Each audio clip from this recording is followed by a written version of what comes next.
আমরা এতক্ষণে ব্যাঙের মাংস খেতে আসলাম। ব্যাঙের মাংসের সঙ্গে আজকে ছিল বিভিন্ন ধরনের চাট মশলা। আমরা প্রচুর পরিমাণে নষ্ট করেছি, যেটা কখনো হয় না। আসলে দুজন মিলে, আমি আর গোড়া মিলে খেতে এসেছি এতটা খাবার।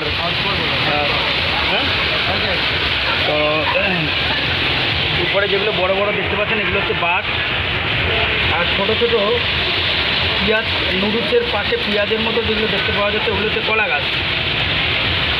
কলা গাছ আর যে সবুজ সবুজ দেখা যাচ্ছে এগুলো হচ্ছে কলমি শাক। ভিতরে ছিল ব্যাঙের ছাতা, মানে হচ্ছে গিয়ে মাশরুম। তো বিভিন্ন রকম, এবং এর সঙ্গে ভুট্টা ছিল। আর এই যে নুডলস ছিল, নুডলসের 2 প্যাকেট নুডলস ছিল, আমরা 2 প্যাকেট খেয়ে পারিনি। স্যুপ ছিল আর নিচে আগুনের ব্যবস্থা ছিল। হ্যাঁ, আগুন এখন নেভে গেছে। আর স্যুপটা তো একদম গোড়ার স্যুপটা, চাট মশলা যেটা আছে সেটা খাইনি। লেবু দিয়ে, লঙ্কা দিয়ে, একটা নুন দিয়ে একটা আলাদা মশলা বানিয়ে নিয়েছিল গোড়া। আর এখন পরিস্থিতি বৃষ্টি আবহাওয়া। তো বৃষ্টির আবহাওয়ায় মধ্যে দোকানদার পর্যাপ্ত পরিশ্রম করছিল, আমাদের এই ছাতাটা নিয়ে দিয়েছিল। পরে আমরা এই ঘরের মধ্যে চলে এসে ওনার রেস্টুরেন্টের সামনে, রেস্টুরেন্টটা ভিতরে রয়েছে, সামনেই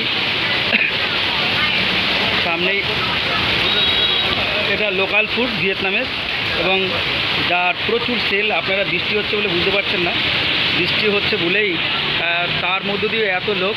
আপনারা দেখছেন ছাতা টানানো এই তার মধ্যে, আর বিভিন্ন রকম ভ্যারাইটিস ধরনের খাদ্য খাবার এরকম আগুনে জাল দিয়েই খাওয়া হয়। রয়েছে বিভিন্ন কাপলরা, এবং একসঙ্গে অনেক ফ্রেন্ডরাও আসে একই টেবিলে। ওরকম করে রান্না হয়, আপনারা দেখছেন যেমনভাবে রান্না হচ্ছে। তো একধারে মানে রান্না খাবারটাকে আবার গরম করে এরকমভাবে খাওয়ার পদ্ধতি এক অভিনব পদ্ধতি। সত্যি বলতে বহুত মজাদার। আমি আরও আগে একটু ছোট্ট ভিডিও করেছি, সেটা আপনাদেরকে এর সঙ্গে জুড়ে দেবো, দেখতে পাবেন। আর একটা তাৎপর্যকর ব্যাপার হচ্ছে, এই বৃষ্টির মধ্যে কোনো ক্রেতা বা কোনো খরিদ্দার যদি বাড়ি চলে যেতে চায়, তাদেরকে দেওয়া হচ্ছে রেইনকোট পরে তারা চলে যাবে বিনে পয়সায় রেইনকোট এবং সব কিছু। আর জানুন, এখানে জল আপনাকে কেউ দেবে না, জল বিনে পয়সা পাওয়া যাবে না, কিন্তু আপনাকে এই ধরনের টিস্যু পেপার, অসংখ্য টিস্যু পেপার এবং এই কাঠি দিয়ে বাড়িতে বসে আমরা সাধারণত আমরা বাঙালিরা কাঠি নাড়াই আর কি, কিন্তু এখানে কাঠি নাড়ায় না, কাঠি দিয়ে খায়।